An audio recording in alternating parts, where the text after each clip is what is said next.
Modelling thinking means showing students how they can think about ideas, content, processes, essentially any part of the lessons that you're teaching.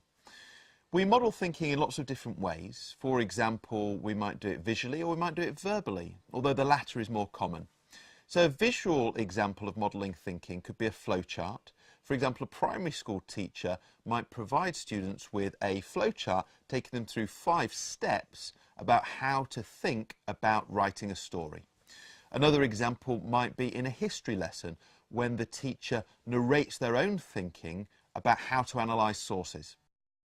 Now, in both these examples, the teacher is giving access to their expertise, their expert thinking. They have all of this locked up in their mind, but through modelling that thinking, they make it accessible for the students. So taking that primary school example to start with, the students there, some of them have a good understanding of how to write a story. Some of them have a sort of okay understanding, some not so great. The teacher has an excellent understanding. So through visually modelling that thinking, by encapsulating it in the flowchart, the teacher is giving all the students in the class access to that expertise and saying, compare this to what you're doing, to how you're thinking, and use it to improve what you're doing, improve your processes, improve your story writing. So we can see here how powerful this is and why it's such an integral part of effective teaching. Similarly, that history teacher we mentioned, when they narrate their own thinking about how to analyse sources, they're giving the whole class access to their expertise as a historian, but also their expertise about what constitutes good thinking at that particular level, whether it be a Year 9 class or a sixth form class, or maybe even a primary school class. Now, there are a number of different options open to you when you are modelling your thinking. You can narrate your thinking, as we just mentioned, and this is where you talk through your thinking as you're doing it. You could do that for the whole class, or you could do it one-on-one with a particular student. Another option is to annotate exemplar work with the thinking which underpinned it. So, for example, going back to our primary school teacher, they might write an exemplar story and then annotate that story with the thinking they used to construct it.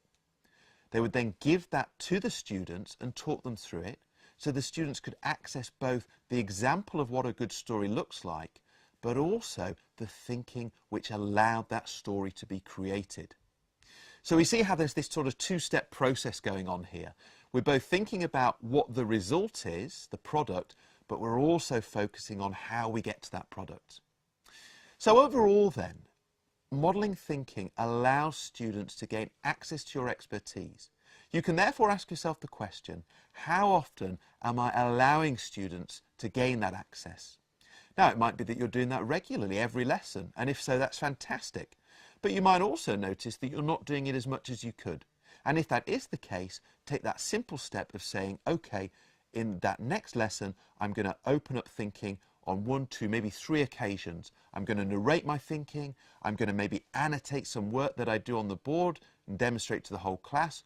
Or maybe I'm going to pick out individual students and work one-on-one with them, giving them access to how I'm thinking and how they could think about the content. Golden nugget. When you model thinking for your learners, you're giving them access to your expertise. They can borrow from this and use it themselves.